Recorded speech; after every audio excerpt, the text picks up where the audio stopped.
వద్దు బాబు, ఇప్పుడు నువ్వు నాన్న దగ్గరికి వెళ్ళొద్దు. ఏమా? ఆయన తాగుతున్నారు. నాన్న తాగుతున్నాడా? అవును బాబు, 2 పూట్ల తాగుతున్నారు. వద్దండి, మీ ఆరోగ్యం చెడిపోతుందని సీసా లాక్కపోతే కొట్టారు. నిన్ను కొట్టాడా?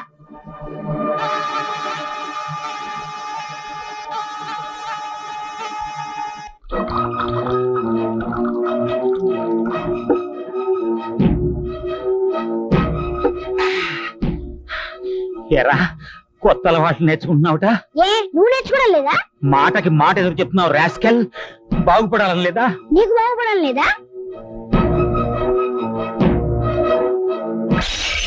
ఎంత పొగర్రా నీకు! నాకేంటి చెప్తావా? ఏమిటండి ఇది? ఎందుకండి వాడిని అలా బాగుతున్నారు? వదలండి. ఏంటి బావగారు? ఈయన వాళ్ళని చూస్తుంటే బాబుని కొట్టి చంపేశారు. వదలండి. మీరు అడ్డు రాకండి. సిస్టర్ పెదరల్లా బాలకం చూస్తుంటే చెక్కినట్టుగా ఉంది. రేయ్ బాలి, నీ నాలుగు కోసేస్తాను. అది చూసా పిచ్చి పట్లు. సిస్టర్ దూరం ఉండు, కరుస్తాడు. రేయ్ నిన్ను నిన్ను చంపేస్తాను. అమ్మో పడుతో చంపేస్తా. నేనేడుతుంటే పిచ్చెక్కిందంటావా? ఏమైంది? ఏంటంటారేంటండి? మా బావగారి పిచ్చెక్కి మమ్మల్ని అందరినీ పిచ్చి కొట్టుడు కొడుతున్నాడు. మీరు వెళ్ళిపోండి, నాకు మిమ్మల్ని కూడా చంపేస్తాడు.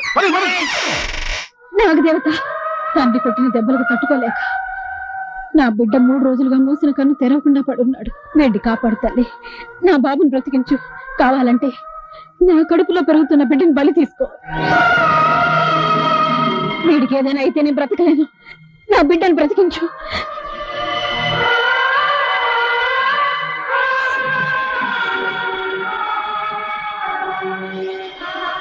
బాబు, నాగదేవత మహిమగల తల్లి నా మొర ఆలకిస్తుంది. నా కడుపులో పెరుగుతున్న బిడ్డ ప్రాణాన్ని తీసుకునైనా నిన్ను బ్రతికిస్తుంది. ఒక్కసారి ఆ దేవతకి దండం పెట్టుకో బాబు.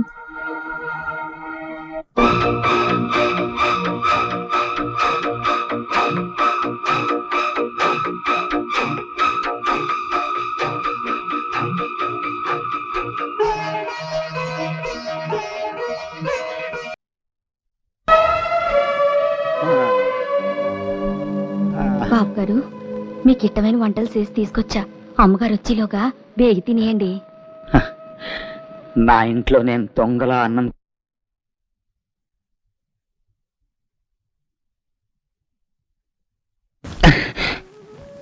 కాస్త విషం తెచ్చిపెట్టవు.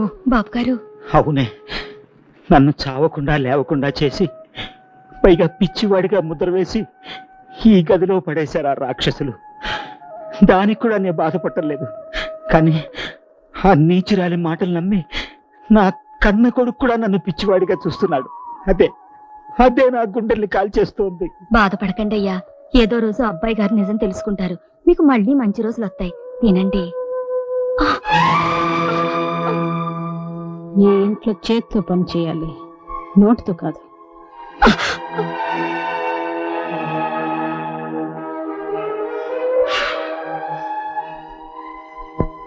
ఆకలేస్తుందా బావా? ఉండు, తిని పెడతాను. ఏవయ్యా, నువ్వు మనిషివా పశువా? అన్నయ్య గారు ఆకలి మీద ఉంటే నువ్వు ఒక్కడవే పందిలాగా తింటావా? నాకు కూడా పెట్టు. పట్టు.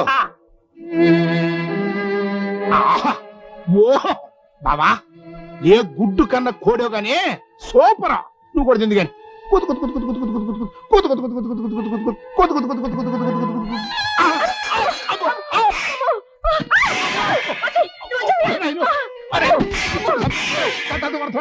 అమ్మో.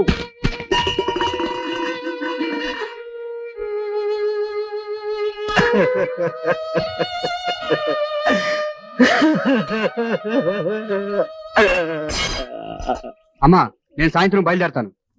ఫీజులు అయి కట్టాలన్నావుగా, ఎంత కావాల్సి వస్తుంది? 2000. ఇస్తాలే, తీసుకెళ్ళు. ఇదిగో, పెద్ద వేషాలు అవి వేయకుండా బాగా చదువుకో. లేకపోతే పొలాలంటే తిరిగి పేడ పిసుకోవాల్సి వస్తుంది, ఆ దొరబాబు గడి లాగా. ఏంటమ్మా, ఎవరి కోసం చూస్తున్నావు? దొరబాబు వస్తాన్నాడు, ఇంకా రాలేదు. డబ్బు ఇచ్చేసాడుగా, ఇంకా వాడితో పనేంటి? నీకోసం ఏదో తెస్తానన్నాడు రా. ఏ తమ్ముడు, నీకు ఇష్టమని తాపేశ్వర గాజులు తెచ్చాను రా, తీసుకో తీసుకో. ఇప్పుడు ఎందుకని ఇవన్నీ? ఓరి నా పప్పు సార్లు ఉప్పు చేప ఎత్తికేట్రా తింటానికి. రే నీకు డబ్బు ఏమైనా కావాలంటే ఉత్తరం రాయి. వద్దులే మళ్ళీ ఎవరి శాతం చదివించుకోవాలి. ఫోన్ కొట్టు. అలాగే. రే బాగా చదువుకోవాలి. అమ్మకు మంచి పేరు తీసుకోవాలి. అలాగే. ఓకే ఉంటా. ఉంటాను. జాగ్రత్త. ఫోన్ కొట్టు. మొహం సాట్ చేసుకోకుండా అమ్మా, ఒక్కసారి నా చెల్లెలి మొహం చూడండి. మీ దగ్గరే తాకట్టు పెట్టి నగలు తీసుకురాలేదని దీని అత్తింటోళ్ళు మెడబట్టి గెంటేశారు. దానికి నన్నేం చేయమంటావు? డబ్బిచ్చి నగలు తీసుకెళ్ళు. వడ్డీతో సహా మొత్తం సెలబెట్టాను కదమ్మా. డబ్బిస్తే నగలు మొత్తం ఇచ్చేసేదానిగా. అమ్మా మీకు దండం పెడతాను, అబద్ధం ఆడకండి అమ్మా. నా చెల్లెలి జీవితం అమ్మా నగలు. మీ కూతురు లాంటిది. ఆ నగలిచ్చి దానికి కాపురం నిలబెట్టి తల్లి. నీకున్నదంటూ ఆ పిల్ల నగలే పాటమ్మా. ఆ నగలు తేపోతే దాని మొగుడు వదిలేస్తానంటున్నాడు. వాడు వదిలేస్తే నువ్వు ఉంచుకో. మా అమ్మ మీద చేసుకుంటారా?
బాబు అసలు నేను చేంజ్ చేసుకున్నాడు బతుకుంటాను ఈ లేదా నేను చెప్తున్నాను, అతను వదిలిపెట్టు.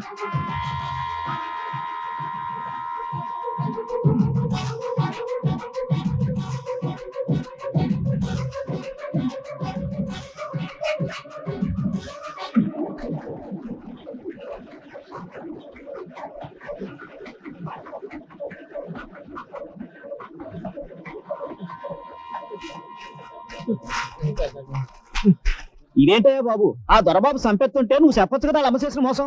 ఇప్పుడు నువ్వు అన్నమాట ఆ దొరబాబు వినుంటే ఈ పాటికి నువ్వు సచ్చుండేవాడివి. అదేంటి అతను మోసగాడేనా? ఆ మాట ఇంకో పాలన్నావంటే నిన్ను మేము చంపేస్తాం. అదేంటయ్యా బాబు? లేకపోతే మా దొరబాబుని మోసగాడు అంటావా? మా దొరబాబు నిజంగా దొరబాబే. కాకపోతే ఆ మాటల విషయంలో బెమ్మదేవుడు చెప్పి వినడంతే.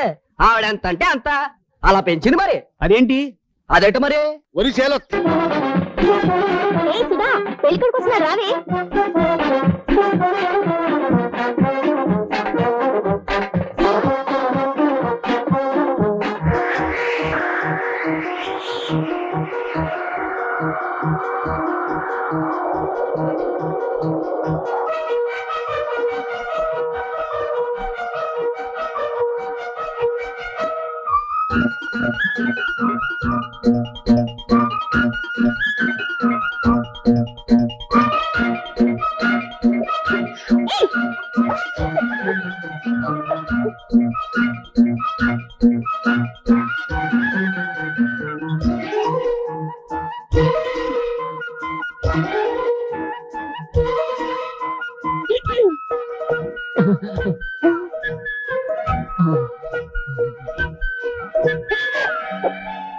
నేను కళ్ళు మూసుకున్నాను, మీరు తీసుకోండి.